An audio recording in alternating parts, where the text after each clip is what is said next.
Or you could get everyone else to do it, and you can get your group to come up with a summary together. So what you could say is, why don't we spend 5 minutes coming up with our own language that describes what's going on, and maybe even put it in our own words, exactly what Paul's intro was, but let's do it in our own words, and that would be really helpful as well. So why don't you think through the different ways you might be able to do that, but make sure you summarise it at the end, otherwise people go away with just a few chunks of ideas, which would be helpful, but it wouldn't be the full picture.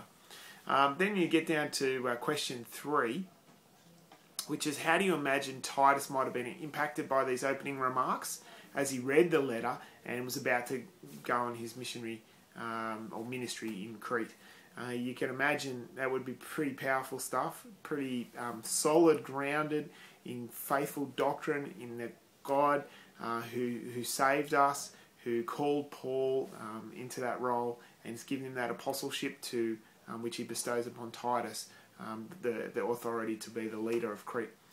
So you imagine it would be pretty encouraging, pretty strengthening, pretty grounding, as I said, in the gospel. So good stuff, really good stuff, especially with the false teaching that was going on. Just a good reminder to Titus and a great encouragement. Question 4, is there a phrase that sticks in your mind particularly? What's the impact on you? So what have you found? Oh yeah, I found that really helpful. That was really interesting. I've not thought through that like that. I've not heard that expressed like that before. That really encouraged me, or whatever. So get everyone to choose one of those. Then fifthly, how do you think that you could shape your belief, this the phrase that stuck out for you, or anything that you learnt from the day? How could it shape your beliefs, your thoughts, your actions? So there's not so much a call to action here, but everything that we read in the Bible, we want it to be shaping us and changing us and moulding us.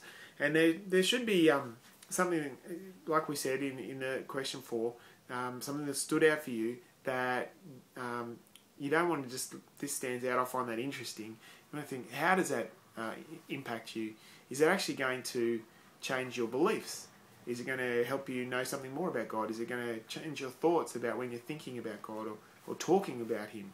Or even in your actions possibly. So there'll be things there that you think, actually I haven't been seeing God like that, and so I haven't been living like that. There might be application to your actions, but especially here it would be thoughts and beliefs, and thinking through changes in godliness, or even just appreciation for who God is, what He's doing in His world, how He has organised and promised the gospel before time. He's brought it to fruition through Christ Jesus, and continues to uphold us until that day when He returns. So I hope you find this an encouraging study. It's a good getting your teeth into it study, into theology and who God is. And then next week we'll start getting into the nitty gritty. Next week we're looking at leaders, then we're looking at false teachers the week after that. Excellent stuff, really helpful, really very encouraging. Alright guys, have a great week, and see you on week 4. Bye.